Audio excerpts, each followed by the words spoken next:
Assalamualaikum warahmatullahi wabarakatuh. Perkenalkan, nama saya Rizky Abdul Rahman dengan NIM 58 kelas 61.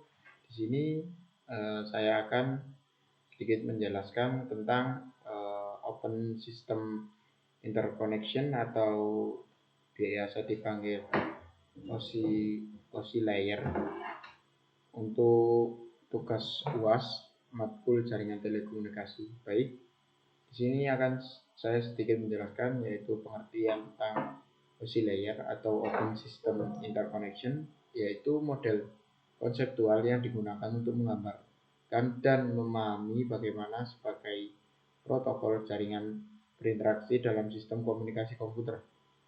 Model ini dibagi menjadi 7 lapisan, di mana masing-masing dengan fungsi spesifik yang berkontribusi pada proses komunikasi data.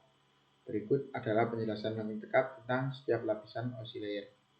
Yang pertama ada lapisan fisik atau physical layer, di mana fungsinya mengatur transmisi fisik data dalam bentuk sinyal elektrik atau optik melalui media transmisi seperti kabel, serat optik, ataupun gelombang radio. Terus contohnya ada kabel Ethernet, USB, konektor, dan sinyal voltase. Terus yang kedua ada lapisan data link atau data link layer, yang dimana fungsinya menyediakan transfer data yang bebas dari kesalahan antar dua perangkat yang berdekatan dalam jaringan. Lapisan ini juga menangani alamat fisik seperti alamat MAC. Contohnya yaitu Ethernet, frame relay, dan switch. Terus yang ketiga ada lapisan jaringan atau network layer, yang dimana fungsinya menentukan bagaimana data dikirimkan antara perangkat yang tidak terhubung langsung, mengatur pengalamatan logis dan rute data dalam jaringan. Contohnya IP atau Internet Protocol atau router.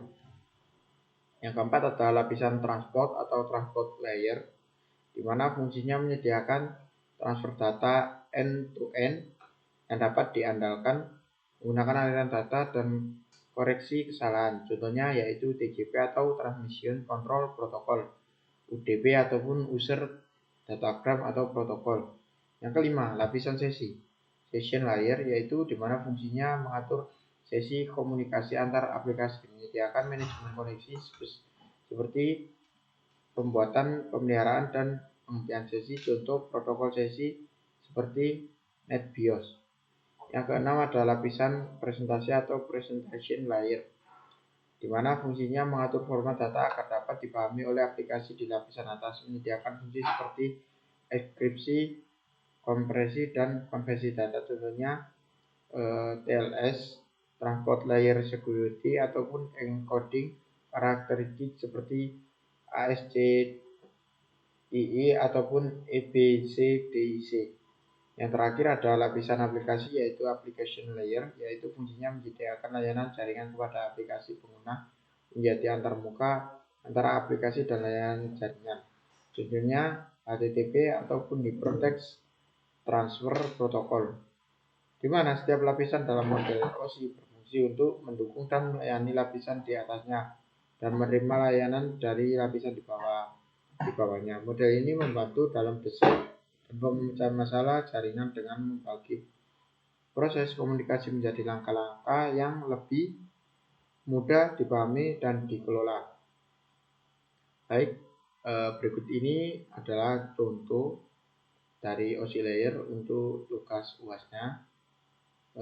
Bisa nanti kita simak di video berikutnya ini.